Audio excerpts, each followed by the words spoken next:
আসসালামু আলাইকুম। আজকে দুপুরে টিভি দেখছিলাম, জুমার নামাজ পড়ে এসে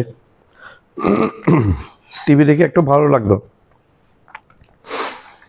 ডক্টর মোহাম্মদ ইউনূস সাহেবের সাথে তারেক জিয়া বৈঠকে বসেছেন এবং বৈঠকটা অনেকটা ফ্রুটফুল হয়েছে। তাদের মধ্যে অনেক সৌহার্দ্যপূর্ণ একটা আলাপ আলোচনা হয়েছে। বিএনপির বর্তমানে খালেদা জিয়া অসুস্থ থাকাতে ভারপ্রাপ্ত প্রধান দীর্ঘদিন ধরে তারেক রহমান, আর খালেদা জিয়াকে গৃহবন্দী করে রেখেছিলেন। খালেদা জিয়াকে জেলে নিয়ে রেখেছিলেন শেখ হাসিনা তিলে তিলে মেরে ফেলার জন্য, প্রতিদ্বন্দ্বী না রাখার জন্য। তো এখন এই বৈঠকটা খুবই একটা ফলপ্রসূ হয়েছে। বৈঠকটা খুবই একটা ফ্রুটফুল বৈঠক হয়েছে। এই বৈঠকের মধ্যে তারেক জিয়া এবং ডক্টর মোহাম্মদ ইউনূস সাহেব, এই দুইজন ছাড়াও আমির খসরু মাহমুদ চৌধুরীকে দেখলাম। আরেকজন কাকে দেখলাম ওনাকে আমি চিনি নাই, কিন্তু দেখলাম আমাদের পররাষ্ট্র প্রতিরক্ষা আন্তর্জাতিক আমাদের জাতীয় নিরাপত্তা উপদেষ্টা, ওনাকে দেখলাম।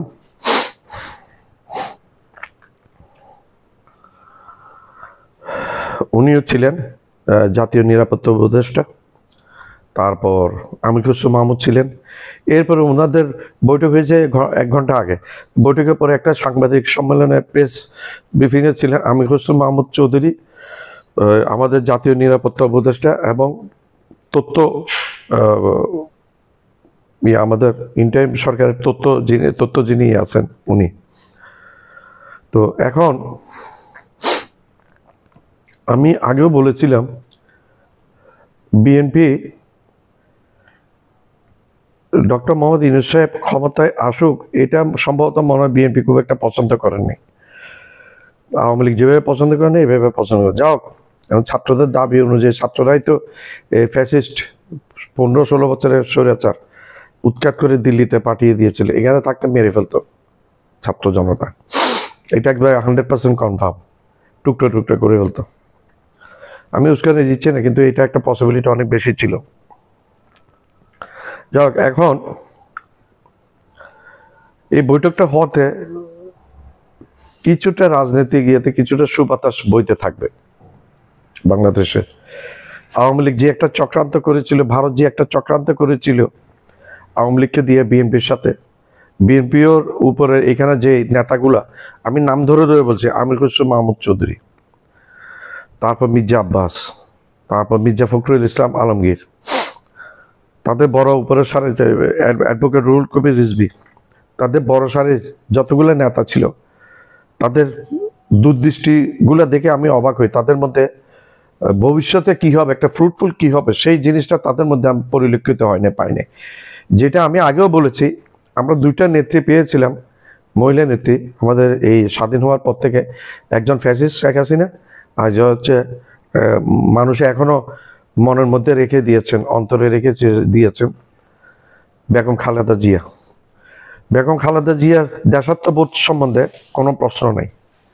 উনি নিজের দেশের ব্যাপারে কোনো আপোষ করেন না। উনার ক্ষমতার সময় ভারতের সাথে কোনো আপোষ উনি করেন নাই, যার কারণে ক্ষমতা থেকে বাইরে থাকতে হয়েছিল দীর্ঘদিন, নির্যাতিত হতে হয়েছিল শেখ হাসিনা মারফত। ওনার স্বামী আরেকজন জাতীয়তাবাদী নেতা, দেশের প্রতি ভালোবাসা ছিলেন, মেজর জেনারেল জিয়া রহমান, সাবেক রাষ্ট্রপতি, বিএনপির প্রধান ছিলেন উনি, বিএনপির প্রতিষ্ঠাতা। তো এই খালেদা জিয়া, বিএনপি কিন্তু একটা খারাপ পরিস্থিতির দিকে চলে যাচ্ছিল। আওয়ামী লীগ যেভাবে একটা ফ্যাসিস্টে পরিণত হয়ে গেছিল, বিএনপি ঠিক ওইভাবে বিএনপি এখানে বাংলাদেশে উপস্থিত যে নেতাগুলা, এগুলো তারেক জিয়াকে পর্যন্ত ভুল বুঝিয়েছিল। এক পর্যায়ে তারেক জিয়াও বলেছিলেন যে ডিসেম্বরের মধ্যে নির্বাচন দিতে হবে। তারেক জিয়ার মধ্যে আমি কিছুটা বিচক্ষণতা আশা করেছিলাম, কিন্তু উনি এই কথাটা বলে ওনার রাজনৈতিক ইয়েটা আমি হতাশ হয়েছি। যেটা ওনার মায়ের কাছে আছে ওটা ওনার কাছে নাই, ওনার বাবার কাছে আছে ওনার কাছে নাই, সেটা বলতে দ্বিধা নেই। বেগম খালেদা জিয়া সাথে কোরবানের ঈদ উপলক্ষে দেখা করতে এসেছিল বিএনপির উপস্থিত সব নেতাগুলা। বেগম খালেদা জিয়া নাকি বলেছেন ডক্টর ইউনূস সরকারকে কোনোভাবে ডিস্টার্ব করা যাবে না। ডক্টর ইউনূস সরকারের সাথে একটা সদ্ভাব বজায় রেখে একটা ভালোভাবে একটা ফয়সলা করে সামনের দিকে এগোতে হবে। ডক্টর ইউনূস সাহেবের সাথে সদ্ভাব বজায় না রাখতে বিএনপির অস্তিত্বে ধ্বংস হওয়ার দিকে এগিয়ে যাবে, সেটা কেউ ঠেকিয়ে রাখতে পারবে না। এমনি সাধারণত আমরা দেখছিলাম বিএনপি বর্তমানে এই যে আমির খসরু, আমাদের এখানে যে মির্জা ফখরুল ইসলাম আলমগীর এবং রুহুল কবির রিজভী, বড় বড় যে নেতাগুলা, এদের মুখে একটাই আওয়াজ ছিল নির্বাচন নির্বাচন নির্বাচন। মনে হচ্ছে নির্বাচন দিলে সবকিছু সমস্যার সমাধান হয়ে যাবে। আওয়ামী লীগের মুখে যেমন ছিল উন্নয়ন উন্নয়ন, ওনাদের মুখে নির্বাচন নির্বাচন। ওনারা বাংলাদেশের সাধারণ পাবলিকের পালস বুঝে নাই, এই যে শিরা ধমনী বুঝে নাই, ওনারা হার্টের পাম্পিংটা বুঝে নাই। বাংলাদেশের মানুষের হার্টের পাম্পিং যে সমস্ত রাজনৈতিক দল, যে সমস্ত রাজনৈতিক নেতারা বুঝতে পারবে না, সেই সমস্ত রাজনৈতিক নেতার অবস্থায় শেখ হাসিনার যে করুণ পরিণতি ভোগ করতে হবে। সেই সমস্ত রাজনৈতিক দলকে আওয়ামী লীগের চেয়ে আরো বেশি করুণ পরিণতি ভোগ করতে হবে। আমরা বিএনপি এই গত কয়েক মাস থেকে বিএনপির কথাবার্তা আচার আলোচনায় আমরা আওয়ামী লীগের প্রতিচ্ছবি পেয়েছি। আওয়ামী লীগের সুরে বিএনপির নেতারা কথাবার্তা বলেছিল, ভাই আমরা রাজনীতি করি না, আমরা খেটে খাওয়া মানুষ, আমরা নিজেরা উপার্জন করে সৎভাবে উপার্জন করে আমরা চলি। তবে যেটা সত্য মনে করি, যেটা মনে করি দেশের বিপক্ষে যাচ্ছে, সেই জিনিসটা নিয়ে একটু কথাবার্তা বলি। আপনারা ভালোবাসলেও বাসতে পারেন, না বাসলেও না বাসতে পারেন। আমি যেটা ভালো মনে করেছি আমি সেটা বলেছি। এখন এই বেগম খালেদা জিয়া ওই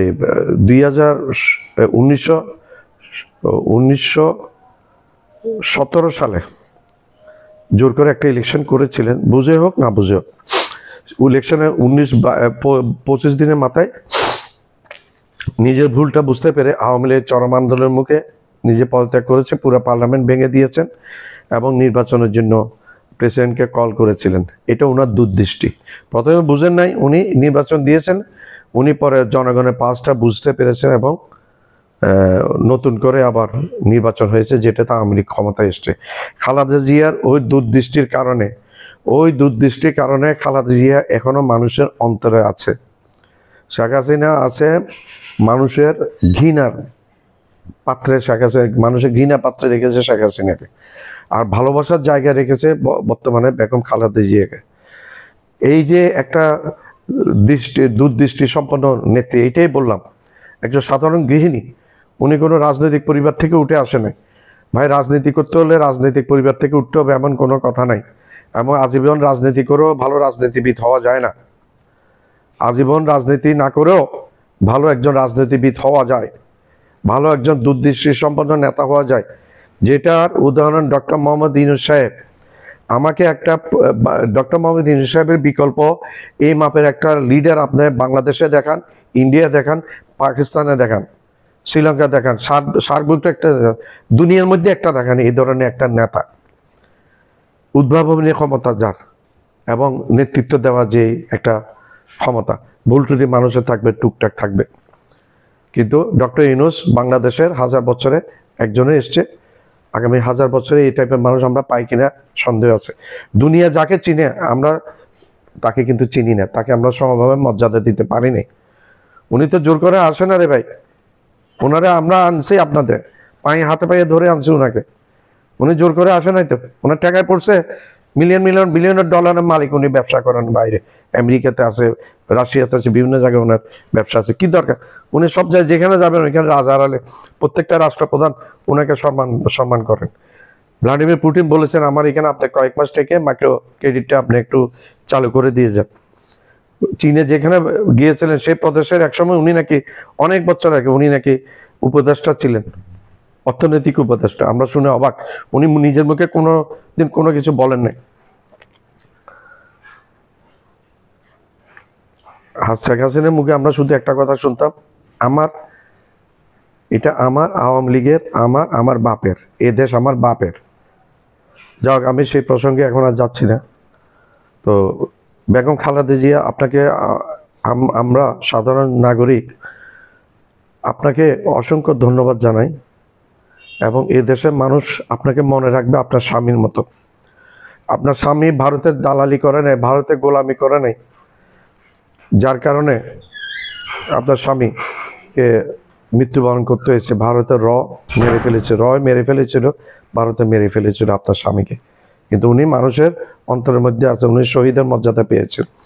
উনার মৃত্যুতে, জেনারেল জিয়াউর রহমানের মৃত্যুতে, সাবেক রাষ্ট্রপতি জিয়াউর রহমানের মৃত্যুতে লক্ষ লক্ষ মানুষ জানাজায় অংশগ্রহণ করেছে, লক্ষ লক্ষ মানুষ। এটা ইতিহাস সাক্ষী। মানুষ তিল ধরনের বাংলাদেশের ইতিহাসে এই ধরনের কারো জানাজায় এই ধরনের মানুষ সমাগম হয় নাই। 1981 সালের ঘটনা বলছি, এপ্রিলের ঘটনা। 26 এপ্রিলে কয় তারিখ জানি উনি মারা গিয়েছিলেন। ওই দিন আমার ইন্টারমিডিয়েট পরীক্ষা, chemistry first paper second paper পরীক্ষা ছিল। আমরা জানি না, পরীক্ষা দিয়ে আসার পরে বুঝছি যে এরকম ঘটনা হয়েছে। লক্ষ লক্ষ মানুষ ওনার জানাজা শরীক হয়েছিল। মানুষের অন্তঃস্থলে থাকতে হয়, মানুষের প্রতি, দেশের প্রতি মায়া থাকবে, মানুষের প্রতি মায়া থাকবে, মানুষকে ভালোবাসবে। আল্লাহ আপনাকে ভালোবাসবে, জনগণ আপনাকে ভালোবাসবে, জনগণই আপনাকে কাঁধে মাথায় নিয়ে রাখবে আপনাকে, যেটা জিয়াউর রহমান পেয়েছিলেন। এবং খালেদা জিয়াকেও মানুষ, খালেদা জিয়া কিছুদিন আগে, বেগম খালেদা জিয়া কিছুদিন আগে একটা ভাষণে বলেছিলেন যে আমি হয়তো আর বেশি দিন বাঁচবো না, আপনারা আমাকে মাফ করে দিয়েন, আমার কোনো দোষ ত্রুটি থাকে আমার মাফ করে দিয়েন। ম্যাডাম আপনাকে বলি, আপনাকে অসংখ্য ধন্যবাদ। আপনি বাংলাদেশের মানুষের প্রতি কৃতজ্ঞতা দেখিয়েছেন, এখনও দেখিয়েছেন। এই দেশে এই আপনার এখন আপনার শারীরিক অবস্থা ভালো না, এর মধ্যে আপনি যে সিদ্ধান্তটা দিয়েছেন, এই সিদ্ধান্তের ফলে, এই সিদ্ধান্ত যদি বিএনপি যদি গ্রহণ করে, বিএনপি যদি মানে, তারেক জিয়া যদি মানে, তাইলে দেশটা আবার উন্নতির চরম শিখরে চলে যাবে। ভাই, আমাদের দেশ আমাদেরকে চোখের মধ্যে আঙ্গুল দিয়ে ডক্টর মোহাম্মদ ইউনূস সাহেব দেখিয়ে দিয়েছেন, ভারতের দালালি আমরা সহ্য করবো না, ভারতকে আমরা চোখ তুলে কথা বলতে পারবো। কিভাবে চোখ তুলে কথা বলতে হয় এটা ডক্টর মোহাম্মদ ইউনূস সাহেব দেখিয়ে দিয়েছেন। বাংলাদেশের আজ পর্যন্ত কোনো মানুষের হেনা হয়নি, স্বাধীন হয়েছে পর্যন্ত কোনো মানুষের মধ্যে এটা দেখা যায় না, একমাত্র জিয়াউর রহমান সাহেবের কাছে দেখা গেছে। জিয়াউর রহমান সাহেবের মৃত্যুর ফলে লক্ষ লক্ষ মানুষ জানাজায় অংশগ্রহণ করেছিলেন। আর শেখ মুজিবের মৃত্যুর সময় জানাজাতে মানুষের খুঁজে পাওয়া যায় না, 13 জন মানুষ পাওয়া গেছে, 13 জন মানুষ পাওয়া গেছে জানাজায় অংশগ্রহণ করেছে। মিষ্টির দোকান, ঢাকার মিষ্টির দোকানের সব মিষ্টি শেষ হয়ে গেছিল শেখ মুজিবকে হত্যা করার ফলে। এত খুশি হয়েছিল মানুষ। কারো মৃত্যুতে আমি খুশি হই না, এটা একটা দুঃখজনক পরিণতি, এই পরিণতি কারো কাম্য না। শেখ মুজিব যাই হোক, কিন্তু আপনার কর্মফলে আপনাকে ওইটা করে দিবে। ঠিক একইভাবে শেখ হাসিনা যেদিন তক্তা পালট হয়েছিল গত বছর, এটা হচ্ছে 2025 সাল, 2024 সালের 5ই আগস্ট শেখ হাসিনার তক্তা পালট, ক্ষমতাচ্যুত, লাথি মেরে জনতা, ছাত্ররা লাথি মেরে গদি থেকে ফেলে দিয়েছে, লাথি মেরে ফেলে দিল্লিতে পাঠিয়ে দিয়েছে নরেন্দ্র মোদীর কাছে। সেই দিন 5ই আগস্ট সারা বাংলাদেশে আধা ঘন্টার মধ্যে মিষ্টি শেষ হয়ে গেছিল, মিষ্টি আর ছিল না। এটা আমার কথা না, এটা ইতিহাসের কথা, এটা হিস্ট্রি বলে। আপনারা জিজ্ঞাসা করে নিয়েন, খোঁজ খবর নিয়ে। ধন্যবাদ। আসসালামু আলাইকুম। আমার ভিডিওটা আপনার লাইক করবেন, শেয়ার করবেন, সাবস্ক্রাইব করবেন। সাবস্ক্রাইব করতে ভুলবেন না। সাবস্ক্রাইব করলে হবে যে কি, আমি উত্তর নতুন ভিডিও আপনাদের সামনে নিয়ে হাজির হতে পারবো এবং অনুপ্রাণিত হব। অনুপ্রেরণার একটা বড় জিনিস আপনারাই হচ্ছেন আমাদের অনুপ্রেরণা। আমি কোনো পয়সার জন্য এই ভিডিওগুলো করি না, শখের বসে ভিডিওটা করি এবং আমি চাই আমার ভিডিওটা সব জায়গায় ছড়িয়ে পড়ুক।